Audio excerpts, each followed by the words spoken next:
Good evening and welcome to the Rambler Sports Network.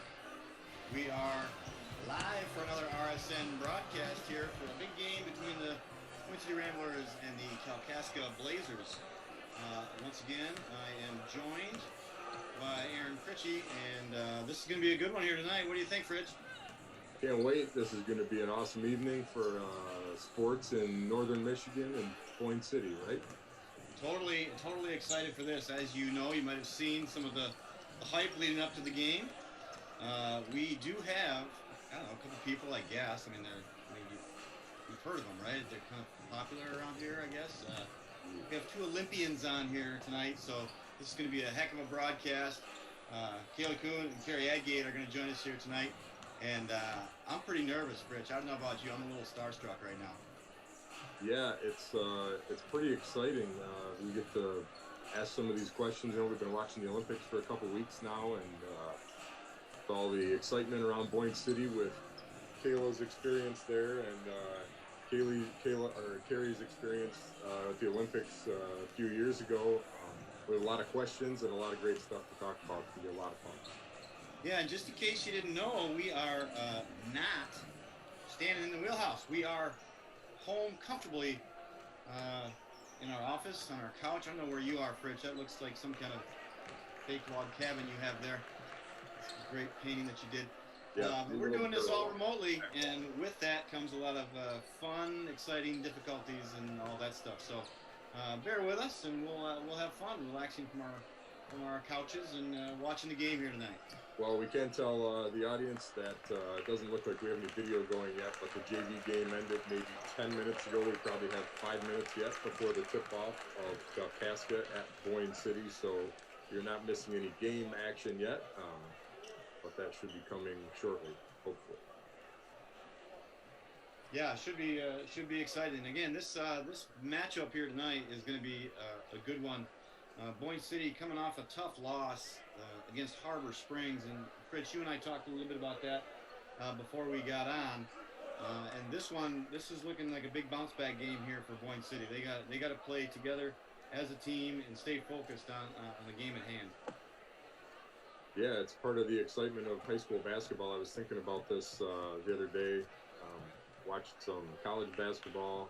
A little bit NBA, I don't watch much, but watched a few minutes, and I just thought, high school basketball is where it's at. It's just so organic and exciting, and there's just, watching the kids grow, watching the teams grow. It's really just an awesome experience, and to be able to do this online for viewers across the country, across the world tonight is pretty awesome. Yeah, and I think the excitement you're talking about is pretty good here. Oops, got the national anthem. Right now, it's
Now let's meet tonight's starting lineup.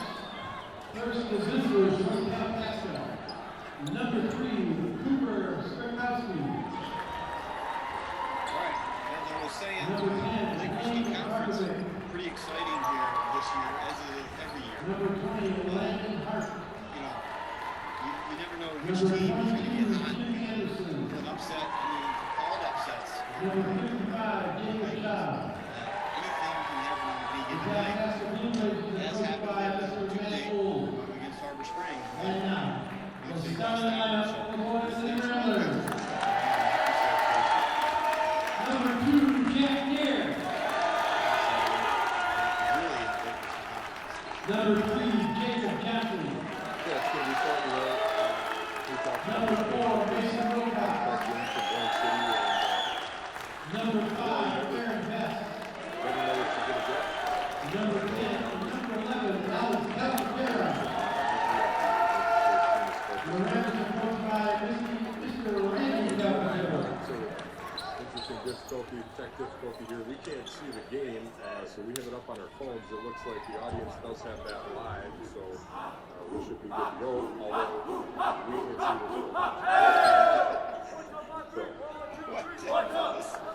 Oh, yes. Broadcasting blinds now. Talk about flying blind. This is totally flying blind right now. Yep, I think this is a new challenge. Calc seems to step this up a level or two every week or every month, so this is a new one.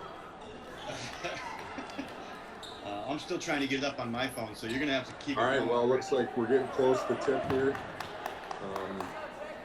Getting ready to do. Looks like we already had introductions. We're getting ready to tip the ball up. So.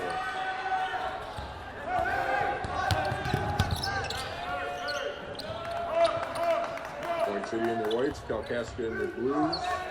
This is good. I'm not gonna get any phone. You should just keep me updated, and I'll be the color commentator. You do play-by-play for tonight. Just gonna sit there and snack right there. I'm gonna. Got some Sour Patch Kids. We're good to go. Yep, Kalkaska wins the tip. But in reality, as much as we're excited about the basketball game, we have quite an exciting night coming here. We'll be speaking with some Boyne City celebrities this evening about their Olympic experiences, so I'm sure that's why many of you are here. That will be coming in the second quarter. Yeah, and since we didn't do a lot of pregame, the keys to the game tonight for Boyne City,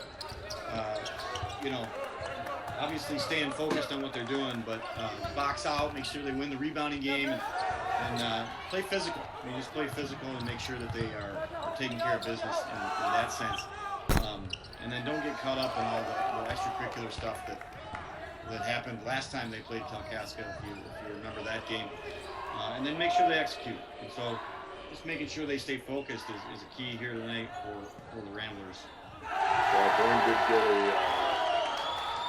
fast break bucket defense here for about 20 seconds and held on that possession. So Boyne with a 2-0 lead coming back down the court. So a good start defensively and we're on 3 from the top of the key. Good. I can't tell who that is on my phone, but I do know that the score is 5-0. So that's good. That's good. When the threes start falling early for Boyne City, that's always a good thing. And they got a lot of guys on their team that can shoot them. I can only imagine who it was. Yeah, we'll just roll with it. Somebody in Boyne City jersey. That's good. Yep, it was a white jersey.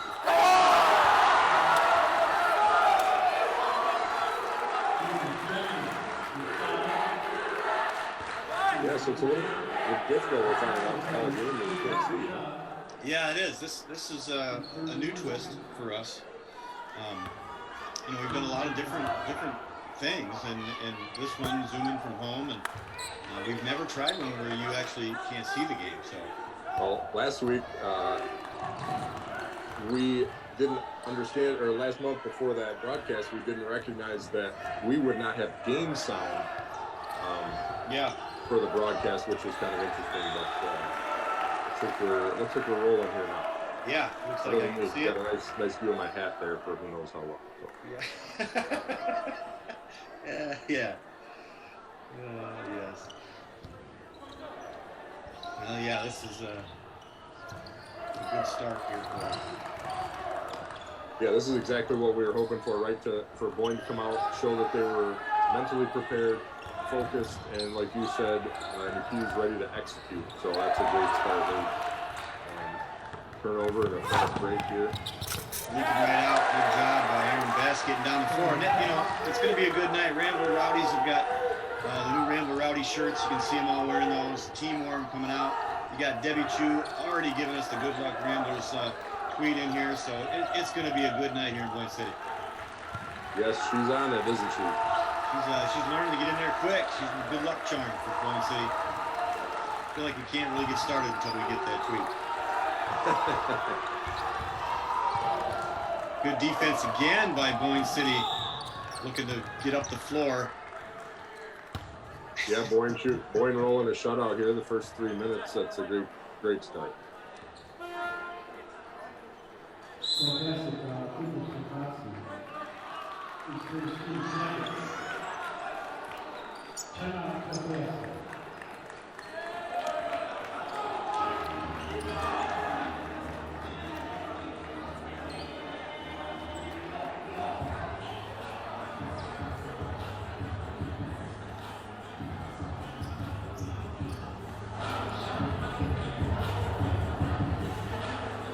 It looks like we have a Kalkaska timeout there, Andy. Is that what I'm sure it was a Kalkaska timeout with a 9-0 run right there. So there's a good look at the Rambler Rowdies. You can see them. It's Olympic night here, and a lot of them wearing the Rambler Rowdy shirts with the Stars and Stripes somehow involved. Kind of great mix right there. Again, we would like to thank all of our sponsors for making sure that this all happens. And we're so sorry. Last time we did this, we were having so much fun, Fritch. We forgot to mention them, but they've been great, loyal sponsors all year. And why don't you run through them real quick, Fritch? Yes, all year and for a long time. We have great appreciation for Pat O'Brien Real Estate. Once again, a presenting sponsor, Boyne City Marathon. This evening, WB Builders, Robert Banner Law Firm, and Northern Michigan Escapes, and all those businesses, Andy, have been in town for a while. They've been sponsors for a while, and those are all great families. The O'Brien family, Gables family, Brown family, the Breen family, and the Banner family and the Walsh family. Great people, great businesses, and we appreciate the fact that they are helping bring this broadcast to you tonight. Well, 11-0 now, and that looked like a travel to me, but they get away with it. But again, this is what Boyne City had focused on doing, coming out here and just putting it away early. Another good rebound there, and here comes Boyne City quickly.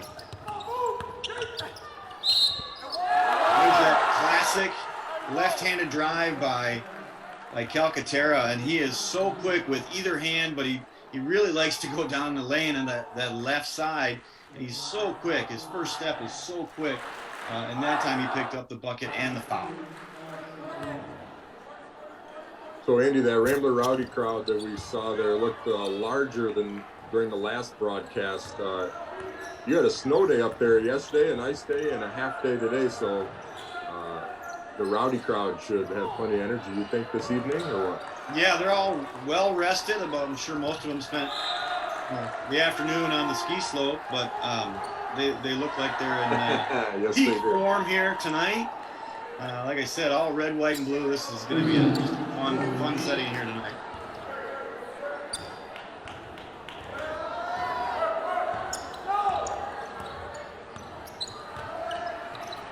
So far, Kalkaska held scoreless, and this is a tribute to the Boyne City defense. There's a three that's a little long for Cal. Yeah, Kalkaska playing man defense right now. We'll see how long that goes. That's a rough shot right there. That looked like it was forced, looking for a foul, and nothing doing, and it's a turnover to Boyne City. Yeah, Kalkaska definitely would have preferred to move that ball around a little bit there and try and get something a little bit nicer shot. I'd like a nicer photo too there. I'm all frozen up, looks like I'm half asleep. Well, that's mostly how people see you, so I mean, you might as well just go with your best image, and that's I appreciate you. Normally what you look for. See Scotty Haley in there, good screener. Yeah, that's a nice shot. I would have liked to see Boyne move the ball and just make Kalkaska work at this point, with a 13, now 16 nothing lead, but can't. Yeah, that's for making a three, right? Yeah, another great shot by Jack Neer, but I agree with you. It'd be nice to work on some of their sets and wear Kalkaska down. Nobody wants to play defense for a minute straight. One pass and shoot makes it easy for the defense. There's a foul right there. Scotty Haley. Excuse me, Boyne City's defense is really putting the pressure on those passing lanes. Kalkaska having trouble moving the ball. Scotty Haley looks like a new man in there with the man bun going on up top. I haven't seen his face in a long time with that shaggy hair he's got under his face. He's got it up in the man bun tonight. Oh, man bun or not, that guy's a man. He is definitely big man bun.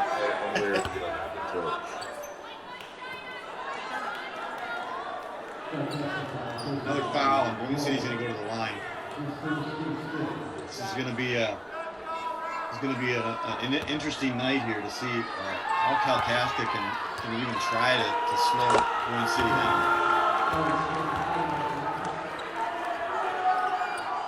Well, we apologize again for the technical difficulties. We are again flying by the seat of our pants, and Ben Harmeling and Eden and everybody in the truck, Timothy, they're all doing a great job of solving problems. And this is one of the great things of this program is you get real world problems and you got to solve them very quickly while everybody's watching. That's right. And they did a fantastic job. We got to watch.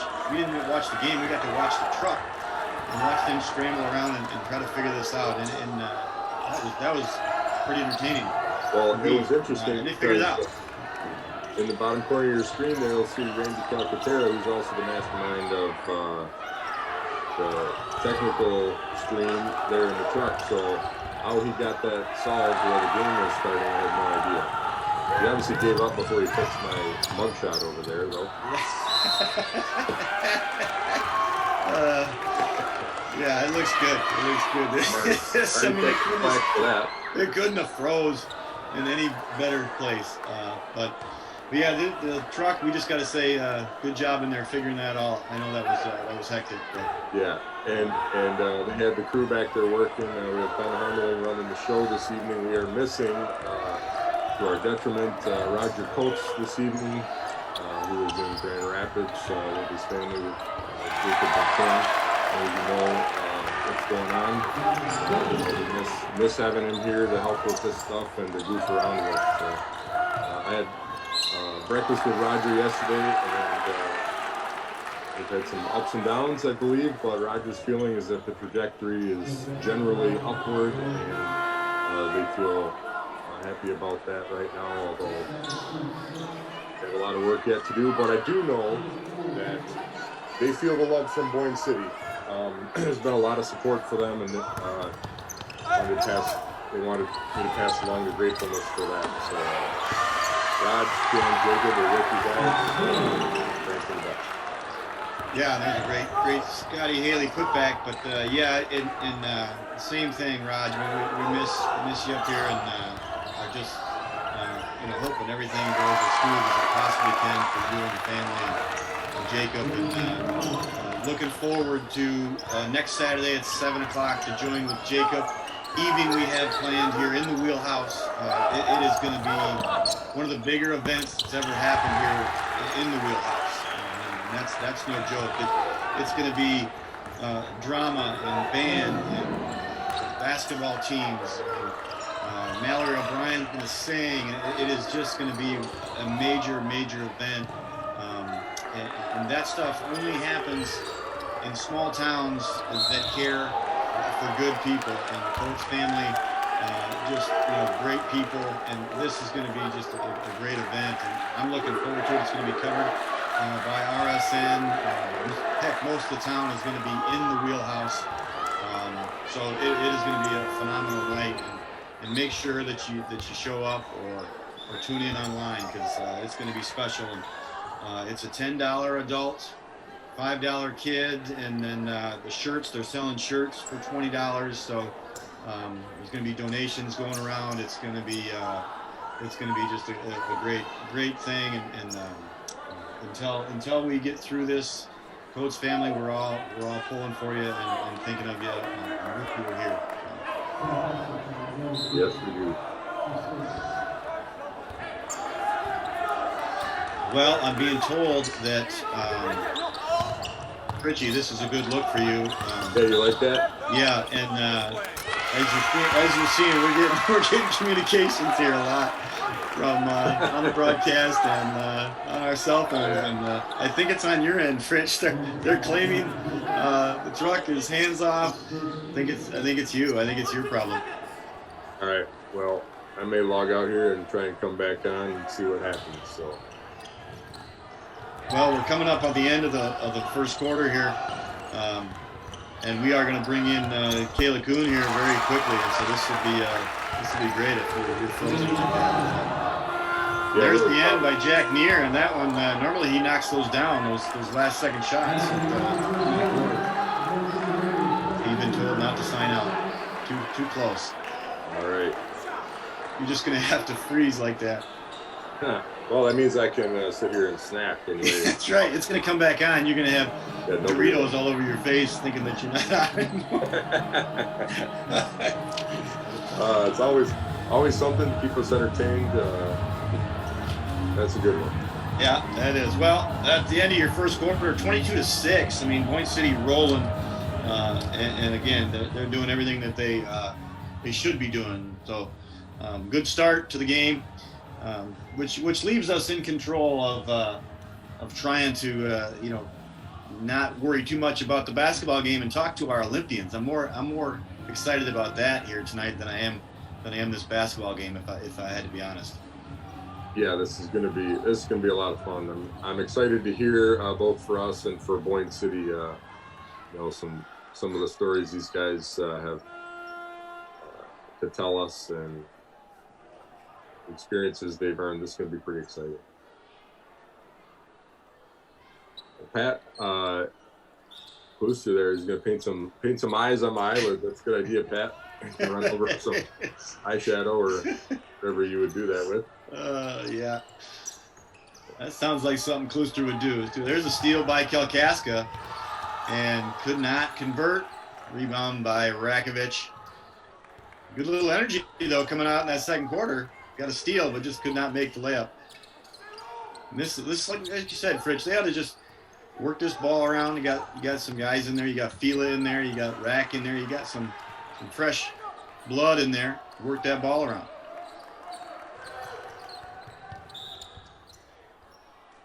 And there's a foul on Jack Neer.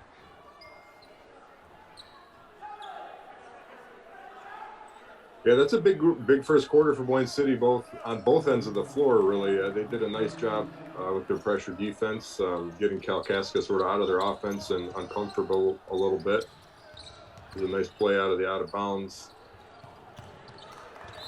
Yeah, when these guys really want to, Boyne City can just swarm. We're not a very big physical team. I mean, you have Scotty Haley, you got some guys in there that can really put the hurt on you if they need to, but for the most part, a lot of quick guards, and we get streaky shooting and quick down the lane, and offensively could be just a steamroller, but defensively, man, they can really make it really difficult for you to dribble or get an offense going. In Kalkaska saw that in the first quarter when everything's firing correctly. There's another steal here. Yep, very opportunistic play on defense. Yep. Well, like I was saying, they can just give you fits offensively and defensively, and that looks like what's happening here. Kalkaska just struggling, trying to find anything to get going.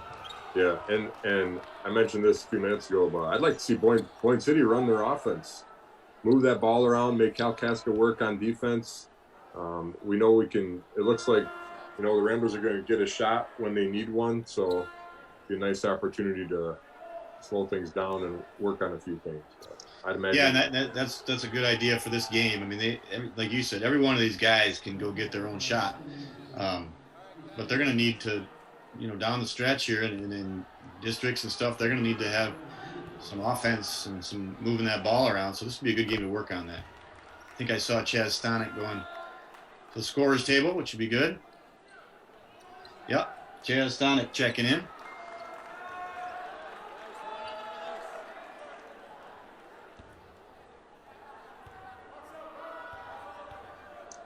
Yeah, just to reiterate on that, join with Jacob. Like we said, it's the T-shirts are $20, and $15 of that goes to the Coates family. So it is all obviously going to a great cause, a great family. I think for me personally, you could have made the shirts $100. I think I would have got 6 of them. So I'm totally on board with this Join with Jacob event that's happening. It's going to be fantastic. Yeah, it's going to be a great experience, and it's had this conversation with Roger a little bit. Just the love from Boyne City, the support both emotionally, financially, and every way possible. It's really been remarkable. I think they were pretty blown away, and kind of had the conversation that you just have to. It's hard to accept all that support sometimes when they're going through the things they're going through and have to focus elsewhere. But Boyne City is glad to do that. The people are glad to help. That's what they want to do, and so you just accept it, and it's an awesome thing. Yeah.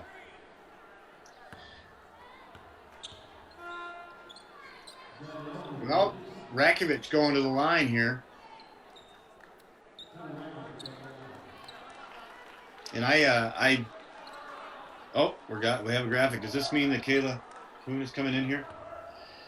Oh my goodness! We now have on RSN with us Kaila Kuhn, Boyne City Olympian. Kaila Kuhn, welcome to RSN. Thank you. What time is it in Beijing right now? It is 8:45 a.m. Wow, great. What are you going to some events today, Kaila? What's on your schedule? Well, tomorrow is closing ceremony, so there's not a whole lot of events left, but the last event today that we can watch in our village is men's half pipe. So we might head up and watch that a little bit later. Great. Just to say this real quick to maybe for you, the Boyne City, the community has just been Kaila crazy here. They've just been loving this whole thing. Very proud of you and everything. Is there anything that you want to say to your fans, to the community, while you have this platform, while we got you? Just thank you so much for all the support. I have gotten an outpour of comments and phone calls and text messages, and I have gotten so much support from this community, and it truly means the world to me. So just thank you. It's been amazing coming from Boyne City. And you can see right now on the screen we're putting all the support from all the little kids, and I know that in my household I have a 6th grader and a 3rd grader, and I don't know if you can see it behind me here. It's on this shoulder.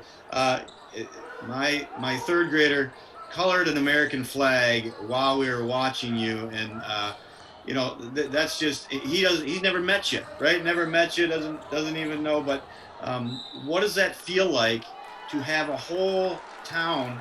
A lot of people, have never met you, and you are now, a point of pride for Boyne City, and we feel like we know you just because you came from our town. What does that feel like? I don't think I've really processed it yet, and I don't think I've really gotten everything that people are putting out there, just because I'm on the other side of the world right now.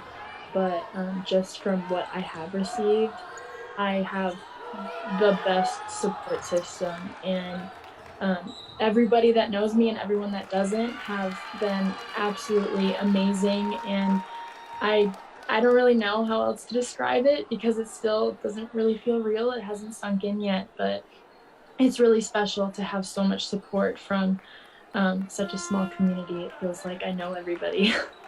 Kaila, what can you tell us about your experience? You've been there for 2 weeks now in the Olympic Village, just kind of soaking this all up. You you skied almost a week ago now, is that right? So Yep. you've been able to hang out there and see what's going on. What can you tell us about that experience of just being there in Beijing with all those athletes? Well, so we came here a little bit early because there was a charter flight here and we wanted to risk traveling commercially. So we came here actually like a week before we needed to.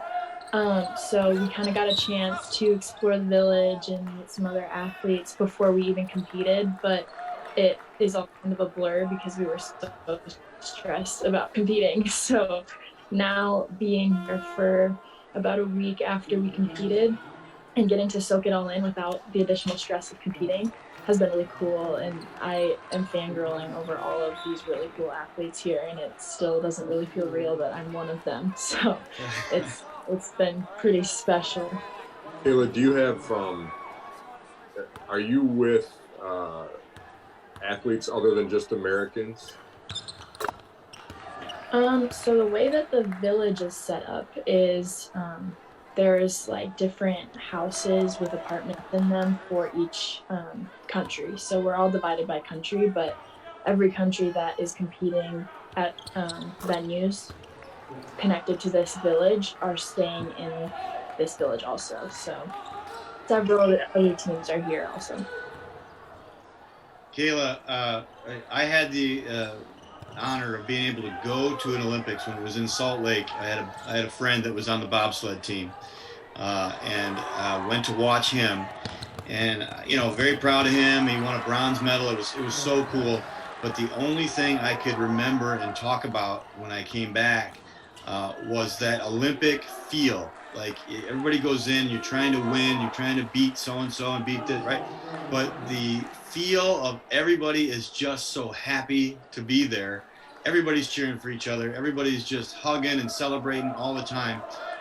Is that kind of the feel, same feel as an athlete when you're there competing? Is there any kind of, gritty competition, or is it all just very friendly? This is great. We're all in the Olympics. Oh, absolutely. I mean, I think most of the gritty competition actually comes before the Olympics because everyone's trying to make the games and you're competing with your teammates and you're also competing with everyone else in the world to get Olympic spots. So that's when all of that competitiveness is there. Once everybody makes it to the Olympics, it's a lot of fun. I mean, everyone had gone through the stressful part of making it. You're here, and now just to soak up the experience with your teammates and people from other countries. And aerials is a really, really small sport, so all of us are fairly close. We all know each other pretty well. So yeah, that Olympic spirit and that Olympic feel is absolutely there for athletes also. Yeah, it's intoxicating. I mean, that's all I could say. It was an amazing scene, and watching you and watching all the people around the event, I just started thinking, man, that is a blast. You are never, ever going to forget that feeling. It is so cool. Absolutely. Well, I have some questions. I think we're going to show some of your jumps and stuff because I have some serious questions about that. But I also just want to talk about, because again, I had a buddy that went through this, and an elite athlete, you just think, oh my gosh, this is so great, and but the grueling path that you have to take to get to the Olympics, it is not all, hey, we're getting paid tons of money and whatever. Can you tell us a little bit about your journey, starting so young and from a small town and getting to where you are today? Yeah, so I tried out when I was 12, and I went out to Park City, Utah, and I jumped out there into the pool for a few weeks. And obviously I was still really, really young, but I really liked the sport, and so the following year I went out to the Olympic Training Center in Lake Placid, New York, and I tried out for the elite aerial development program there. And I ended up making the team and making the decision to move away from home at 13. And it was pretty crazy to start like that because I had to switch to online school, which Boyne City was so unbelievably supportive. I did online school from 8th grade and I graduated high school online. So that was a learning curve. And we had a pretty grueling schedule. I mean, for a 13-year-old to move out and be training 8 hours a day was quite the change. But after a couple of years, I transitioned out to Utah and I started training with the national team. And the summer training is really the most crazy part, is just like walking upstairs, jumping into the water, walking upstairs, jumping into the water. It gets really repetitive. And just having that Olympic dream in the back of my mind all the time when there are days when I don't want to be there, you know, and getting to come to the Olympics after so long of training every day, always thinking about it, has really, really been special for me. But it definitely hasn't been easy. It's been an incredibly challenging road. There's been lots of obstacles we've had to jump over, but my family and my friends have been the best support system for me, so they've made it a lot easier. So, Kaila, you mentioned the competitive atmosphere leading up to the Olympics. When did you realize that you had a chance to do this? Like, how long was that road for you from the time you said, you know, maybe I can make this team, to actually competing? Because it's a pretty long road, right? Yeah, absolutely. So I didn't know that I really had a shot at making this Olympics until last season. I obviously wanted to make the Olympic team, but I didn't know how realistic it was this cycle. Because I was younger, and the other girls that have made the Olympic team, they have been doing higher difficulty tricks for longer than I have. So I needed to work on trying some new tricks and getting them qualified so I could do it in the snow. And we started with our Olympic qualifying events last season. And so it was important that I got some good results then, so it would travel into this next year, and it would help with my results for qualifying the team. And so your results in all of those events are compiled in order to determine who makes the team? So the qualification process is a little bit hard. The first 2 women were selected off of a points list, and they were top 2 women, so they were selected. And then the 3rd spot is off of Olympic qualifying events, and there was 1 Olympic qualifier last season, and that was one of my first World Cup podiums. And so that was a really good place to get a podium to set me up coming into this season. And then we had 4 more Olympic qualifiers this season before the Olympics, and so they looked at all of those results, and I got the Olympic spot off of the Olympic qualifiers. That is fantastic. I mean, it's a hard road, and then you're just sitting and waiting, and then you peaked at the right time, which I have 2 questions for you now off of that. Outlook for the next Olympics, is that something that you're looking to do? Yep. Yes, okay. absolutely. I figured that. I just wanted to make sure. And then, what's the best thing that you've eaten over there in Beijing since you've been there?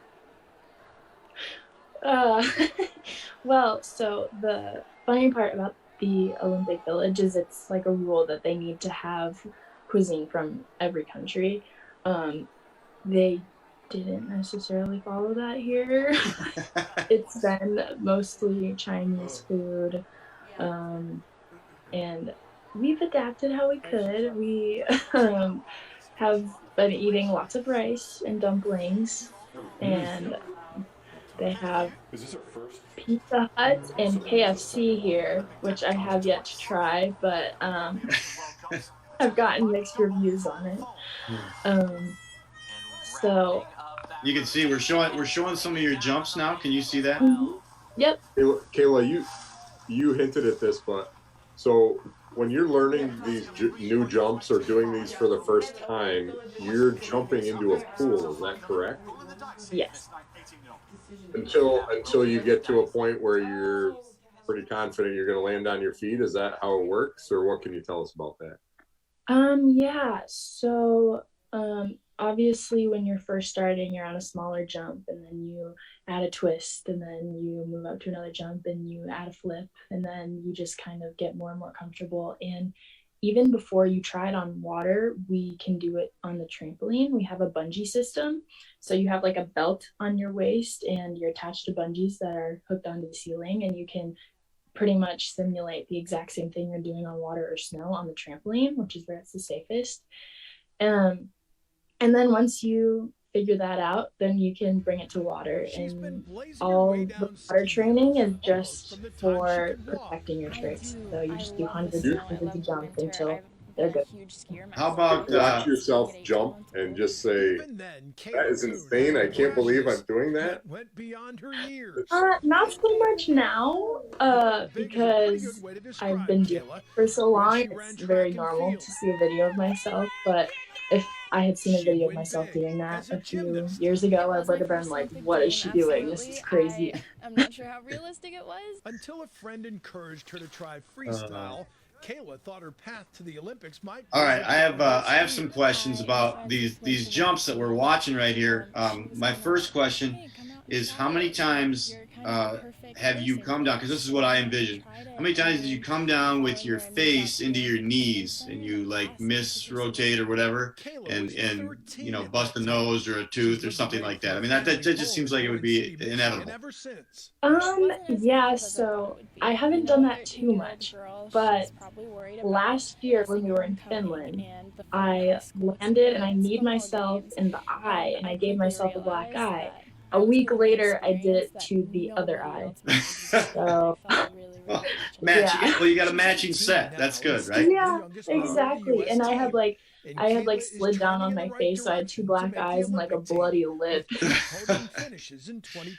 I can't imagine that. I mean, that's got to be a common injury. So, the other thing is when you put your arm up, you know, when you do your arm up like that, when you come down, or both arms up.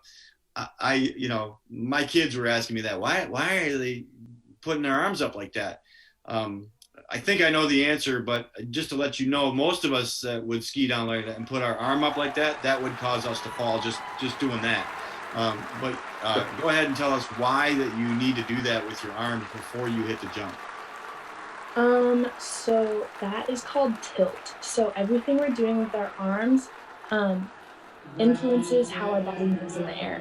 So if we're twisting, we'll drop our arms, and to stop the twist, we lift our arms. So when I'm coming into the ground, when I'm trying to land, I'm stopping the twist by lifting my arms up. Okay. So you were coming down on one of those jumps and you had just one arm up. Yeah. My third grader thought you had a question as you were skiing down the hill. So that's about the extent of our knowledge. Yeah, so that is the few tricks you go off the jump with one arm up, and that's a double full. So the reason I have one arm up is because I'm doing two twists in the first flip coming off the jump instead of just one. Unbelievable. The amount of force that is going on in that area. You're going, what, 40, 50 feet in the air? I'd say for doubles, 30 to 40, yeah. Okay. Oh, well, then it's not that scary. Well, then you get to triples, and they're going 60 feet in the air, so it's all perspective. Yeah. So the other thing, you were talking about how some of those girls were doing more difficult tricks, and that's all part of it, right? So your score, the highest score you can get based on the tricks, and then explain the kicker to us as well. Yeah, so there is a double kicker and a triple kicker. You'll see most of the men going off of the triple kicker. But the jumps are always very, very similar on every site that we're competing on. So everything's measured. The in-run is measured at a certain degree, the table is a certain length, and then the jump is measured to certain degrees. And then also the landing hill. So everything is as similar as it can be to other sites. But yes, the difficulty of tricks is It varies per person, but there is one girl on my team. Her name's Ashley, and she just went to her 4th Olympics, and she's going off of the triple kicker, so obviously she'll get some higher scores in there, and she actually got 4th. And then there are 2 variations of triple twisting double backflips. So you do 2 twists in the first flip and 1 twist in the second flip. That's the one that I competed. And then there's 1 twist in the first flip and 2 twists in the second flip, which is what 2 of my other teammates competed. So it's just a little bit different for everybody. Kaila, the day that you jumped was quite cold and windy, wasn't it? Yeah, so like very cold. We were supposed to have qualifications and finals on 2 separate days. And we went up for qualifications on the 13th, and it was really windy, and there was really heavy snowfall. I would say it's the worst weather I've ever jumped in. And so they decided to cancel qualifications for that day, and then we fit our whole competition on the 14th. So everyone was doing a lot more jumps than expected, and we were all pretty exhausted by the end. But it has been fairly warm here, actually, but for the few days that we competed, it dropped into very, very cold temperatures, and now it's starting to warm up again, of course. We're getting a question here from part of the crew. Harley Cataract wants to know what you're thinking about when you're up in the air flipping around. Coming back down softly. I would say just staying safe and making it to my feet. It's hard to. I don't think there's a whole lot going on up there actually when I'm in the air. I'm really relying on my training and muscle memory. If you really think too much about how it works, it can get a little scary. So I try not to leave too much going on in my brain when I'm up in the air. Yeah, we had to see Simone Biles in the summer games go through the twisties, and they talked a lot about how in all those gymnastic-like sports that kind of stuff happens. Has that ever happened to you? And I think you got a pretty good handle on it because you said you don't think too much up in the air. But is that something that can happen where you just kind of lose your spot up there in your routine? It absolutely can happen. It's never happened to me personally. But one thing that we really focus on in our training is vision. So even though we're doing lots of flips and twists in the air, we are actively spotting where we're going to land on the landing hill. So if you catch somebody looking at the sky, they're definitely lost and they don't know what's going on. And if they make it to their feet, they're pretty lucky. So yeah, it's definitely possible. It happens to a lot of people, but I'm very grateful it hasn't happened to me. Yeah, so, that's good. Keep it up. You kind of mentioned that your jumps in the Olympics here last week were not the most exotic, perhaps, but some of the commentary when you were jumping was about your technical skills and how clean your jumps were and so forth. Can you just tell us maybe a couple of the things that the judges are looking at as far as that goes while you're in the air? Yeah, so they are judging off of air form in landing. So like form is the biggest part of your score.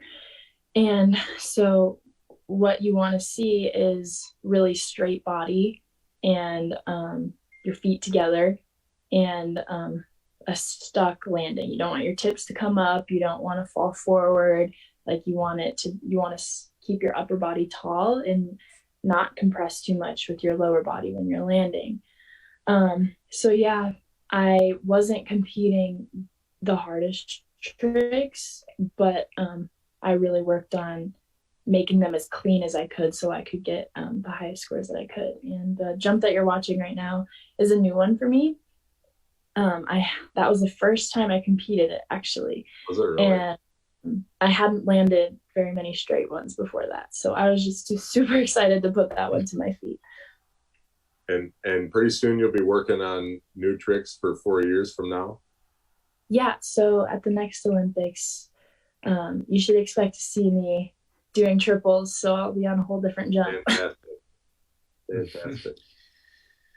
Yeah, we are, again, without even having to say this, we are just so proud of all your accomplishments, and um, just, putting Boyne City on the map. And like I said, most people never heard of Boyne City, and you've put it on the map, and we thank you for that. We thank you for taking time on your busy schedule and showing up here on Rambler Sports Network, and giving all of Boyne City just a treat to actually talk to you a little bit for us in our community. So thank you for joining us. And do you have anything, last things you want to say to Boyne City or friends or family while we have you? Yeah, thank you so much for having me, and thank you, Boyne City. I love you, and I'll be home soon. Yeah, a pleasure to have you, Kaila. Thank you so much. Thank you so much for having me.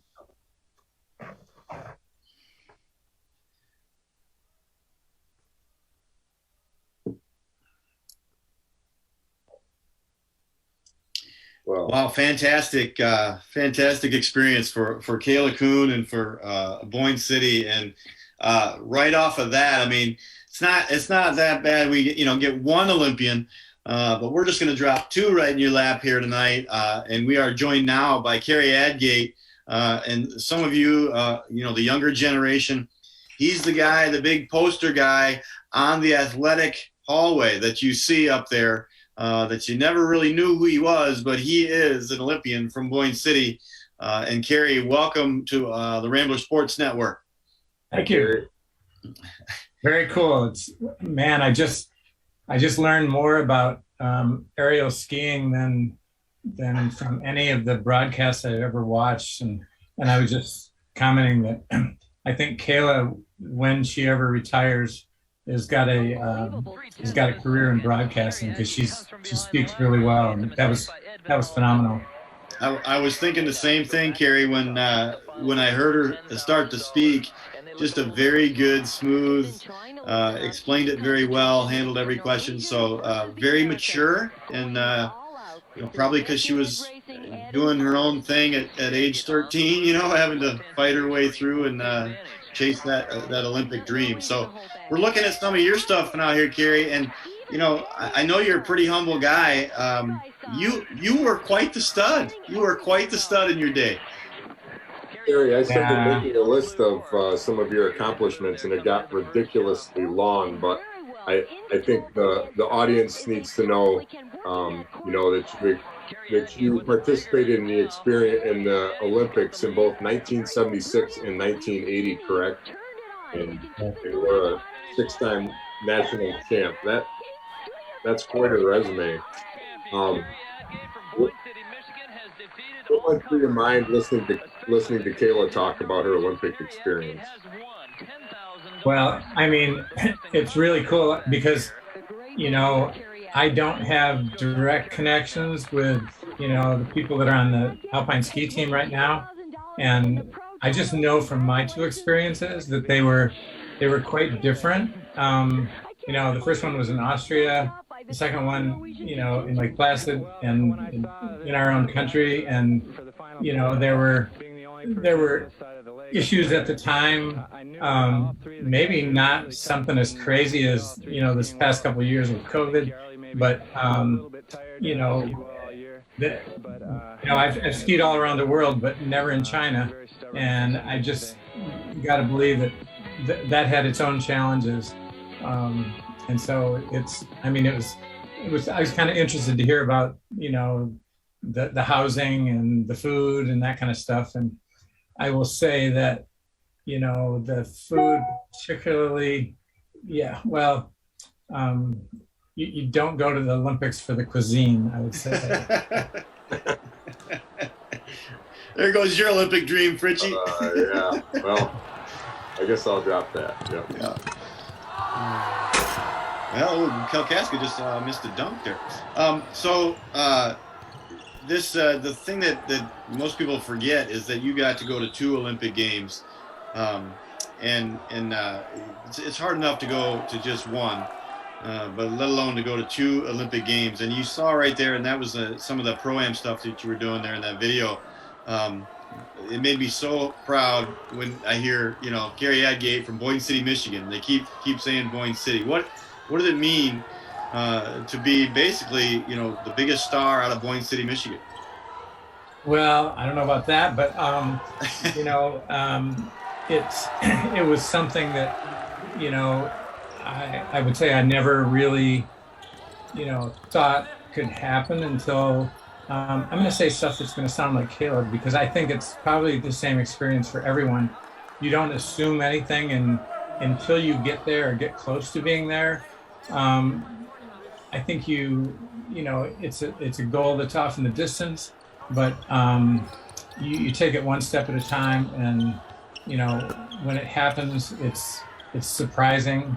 And when I was 15 years old, I didn't, everybody thinks, wow, it'd be cool to be in the Olympics, but at that age, I was not realistically thinking about, I have a chance to make the Olympic team. It was a little bit later. And Kayla's story is just amazing. I mean, moving away from home at 13, I completed high school. I didn't leave town until I went to the University of Colorado right after high school. And then, I was pretty much traveling for the next 20 years, but, I was already, 18 years old or something like that. And I think that's a significant difference. So it's, but yeah, it's kind of fun. And what's really fun is, both Olympics, but I remember particularly the first one in 1976. So this is going to show you how old I am. We got telegrams, if anyone's heard of that technology. This was just slightly before there were iPhones. And, but like pages and pages of stuff. And the town put on, a really cool event when I was home over Christmas. And I've still got a lot of stuff that I occasionally try to haul out and look at that stuff. And it's pretty gratifying, and it's fun to see other people having fun with it too. Yeah. Well, we saw a picture there of what year was that picture of the ski team, Boyne City ski team? What'd you say it was, 69 or? I think so. Yeah. Yep. 69, and that's a classic picture. I love that picture. It's got the Boyne City school bus in the back right there, and off behind that was almost a huge dunk.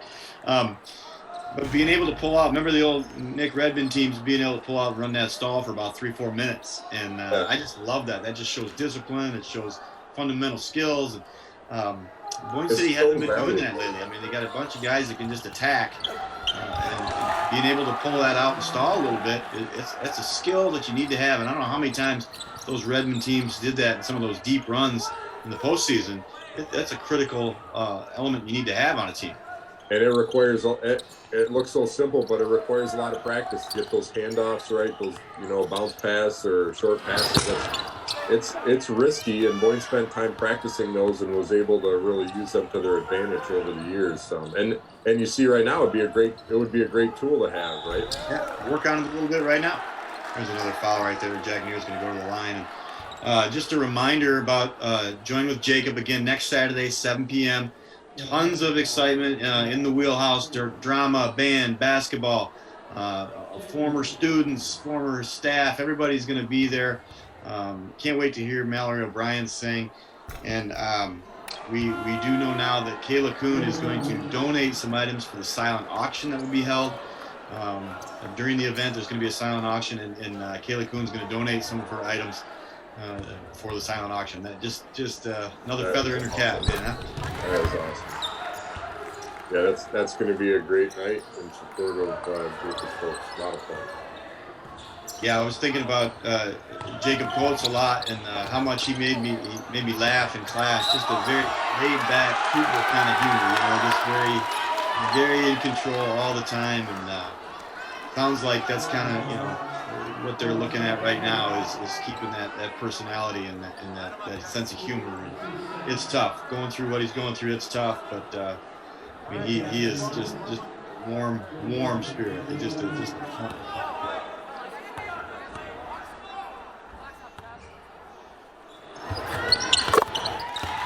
Boyne City has extended it now, again, up to 20 or 19 now, but just like that, they've widened the gap. Yeah, back to 20 points just a minute ago here was down to about 10, so. I was getting kind of nervous when we were talking to Cary there that kept looking down at the score and it kept getting closer and closer. Yeah. If we just ignored it, it would go away. That's what I was hoping. I was getting too into the story about the Miracle on Ice, and it was about a 7-point lead there for a second. Yeah, it's a pretty special night to be able to talk to those guys. You know, we're watching these high school athletes and you look at really how not far removed from high school Kaila was, that she, made a transition to the Olympic team. And then to have the history with Cary Adgate here in Boyne City, who was at 2 different Olympic events. That was just an incredible story. Those 2 of those stories put together for this town is pretty special. Yeah, kind of turning out to be like a ski mecca up here, isn't it? Kind of expected with that Boyne Mountain right there, but the whole everybody comes up here to ski. That's kind of a good thing to have. Yeah, and it's neat that Cary's involved with that still, keeping kids interested in skiing and developing those programs. It's neat to see him continue to give back like that. Well, you have Will Brown in there right now, Jack Neer, Mason Wilcox, Chaz Stonick, and Kalkaska. Chaz was giving me all sorts of crap the other day. I talked about how he had his first dunk in the JV game, and he told me he's had many dunks on the JV team. I said, well, it's the first one I saw, right? And but he told me he's had about 4 or 5. So would like to see him get one in a varsity game. It'd be nice. How many dunks did you have in your JV years, Rich? Yeah, I don't remember seeing a whole lot of dunks in a long time. So that's pretty cool. He'll have his fair share on the varsity level, I'm convinced. Yeah, he will. Just another tool that he can have in his arsenal of basketball skills, and we've talked lots about making sure he develops that full player. And Nick Redmond, we talk about him a lot, and Coach Calcaterra, the same kind of thing. These guys that were big and can dunk, these guys would be, in our day, they'd be down in the block, and that was it. And they'd be back to the basket, posting up. These guys now are out dribbling, playing point guard, and they're able to dribble, shoot, dunk, post up, do everything. And that's just the style of football in the NBA and the college and right down into high school. So just because you're tall doesn't mean you can't play point guard. Yep, those skills are valuable all over the court. Right? We should take a minute, Andy, too, and once again thank our sponsors for making this awesome experience happen tonight. That would be Pat O'Brien Real Estate, Boyne City Marathon, the Gabos family, WB Builders, the Brown family, Robert Banner Law Firm and his family, and Northern Michigan Estates, the Walsh family. So thank you guys so much once again for supporting this program, this broadcast, and bringing this live all over the world tonight.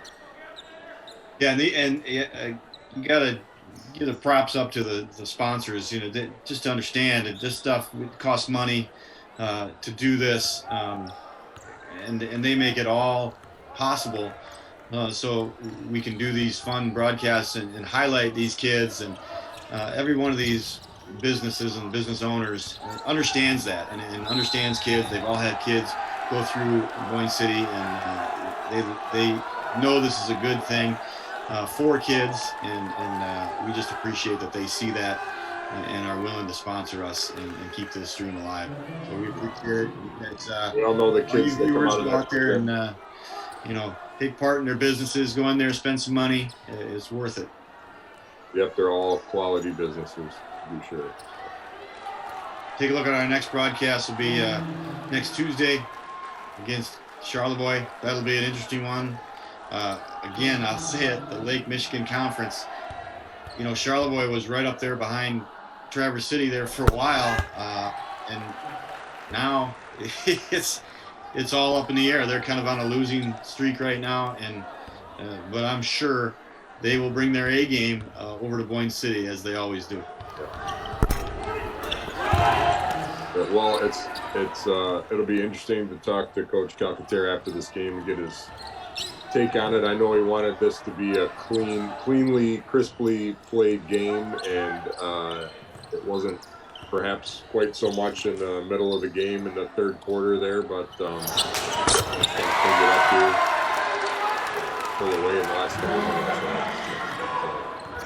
Yeah, they've tightened it up a little bit here, and I when it got close there, they were playing sloppy and playing right into Kalkaska's style of play, and they've tightened it up, and I'm sure he's called a few of those timeouts to refocus them a little bit, and they have responded.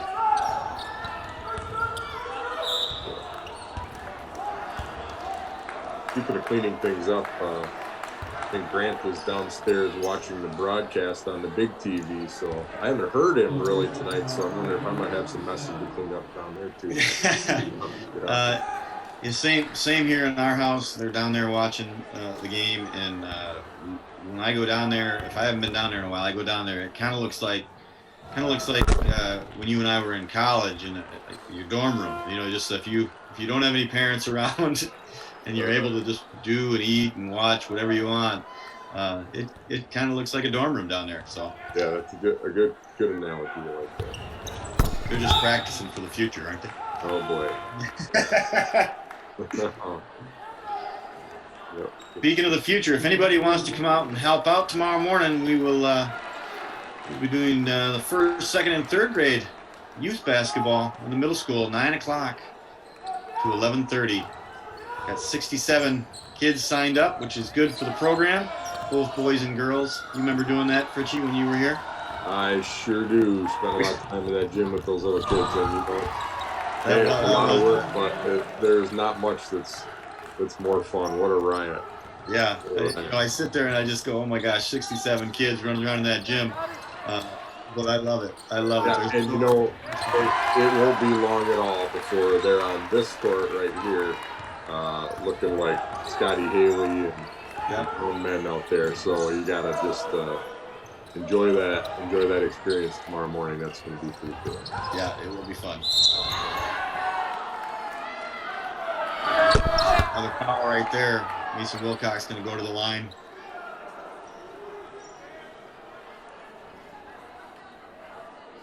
In Boyne City, down the stretch here, we got to start talking about district play and tighten this up. And I talked a lot with the kids, and both boys and girls, and that format now of everybody goes to districts, and just how you get a draw and all that. It's kind of like March Madness, where your new season starts, and what did you learn through the season is kind of the theme. Absolutely. How did you get better? What things you need to work on? And are you peaking at the right time? Well, it's pretty neat. Like you said, you don't have to earn your way into the tournament, but that gives you the opportunity to spend your 20-game regular season really hammering away at those things that you think are important as a coach to get your team to buy into that and perform that on the court. So when you go to the tournament, everybody's equal. Anything can happen. It's pretty exciting. I think the March Madness is a good comparison. Yeah, it should be interesting. I am curious to see how the Lake Michigan Conference fares in district play. There's lots of teams that were picked really, really high and going to have great seasons, but just like the Big Ten, just beating each other up throughout the season. So the records might not look like you would expect, but these teams are getting better, and they go into a district and play teams that aren't in this conference. You're gonna see how tough this Lake Michigan Conference is. Unfortunately, all these teams are in the same district, but it'll be interesting to see who comes out on top. There's some physical play right there. Getting out from the sky cam, and Scotty Haley not too happy about getting pushed down. Yeah, and with no seeding there's no seeding in the tournament, correct? So we get some interesting matchups, and never know exactly what's going to come out of that. Yeah, and some of our best RSN memories, we're traveling to these district games, in these the district runs, and what tiny little gym or up in the UP or wherever, getting lost on the way home, starving, all these stories that we have from just following the team, and that is just small town. I think of the movie Hoosiers, when they're showing the bus, the bus is driving to all these towns, and I just always thought of that when we were caravanning and going different places and getting there early so we could set up all the cords and run them through here and there. Just what a great time. High school basketball is nothing better. Yeah, and again, the neat thing about that is really it's based around bringing that broadcast back to Boyne City, right? So that everybody can watch. And what a cool thing for the players and the families to be able to watch the games from up there that can't make it up on a work night. Yeah, I think for me, doing RSN was kind of a fun thing. Randy and I had always been dabbling in this kind of stuff, and we did studio shows and stuff like that. But then when we started traveling and taking the show on the road for the district games, and we started traveling, up to the UP and stuff like that, then there was a necessity for this, and then you start feeling like this is something great, because now you're getting parents and grandparents that aren't going to make that trip, and they need the RSN, and that's kind of where I felt like, okay, I think we have a purpose here, and to have kids still running this whole thing is just amazing. And I was going to say exactly that. We have some kids in the truck with a purpose that are running this whole thing tonight, and with the technical difficulties we had to start, I have no idea what was happening. We're helpless. We were completely helpless. We fixed it, but somehow we got this all dialed back in, and that's all kids in the truck figuring all that stuff out. Proud of you guys. Did a great job tonight back there. Thank you very much. Well done. Yeah, again, you guys deserve a great pat on the back. And again, if you were frustrated in the beginning, viewers out there trying to, you should have seen what was going on in the truck. It was phenomenal problem solving, and you would have had more fun watching that first few minutes of the game anyway. So I thoroughly enjoyed it. It was great teamwork in the truck. And congratulations to everybody. And congratulations to Boyne City. Pulled away here for an 80-59 win over Kalkaska, and just what the doctor ordered, huh? Yes, we'll take that. That's a good one. Well, again, our next broadcast, tune into that one. That one's going to be a good one against Charleroi, as they always are, against the team across the lake. And we'll see which way this ship is heading for Coach Calcaterra and the boys. Thank you again to all the sponsors for making this all possible on such a special night. Thank you for the Olympians and just giving us their time to show up on RSN and talk about their experiences. And we just want to remind you one more time, next Saturday, 7 o'clock in the Wheelhouse, join with Jacob. Make sure you're here or watching it and supporting Jacob Coates and the Coates family. We're going to wrap it up here. Fritchie, any last minute comments for the crowd? No, what a great experience. You said congratulations to Boyne City, the basketball team, but congratulations to Boyne City for this night. I mean, with the Olympians we had on here, a basketball win, another awesome RSN broadcast. What a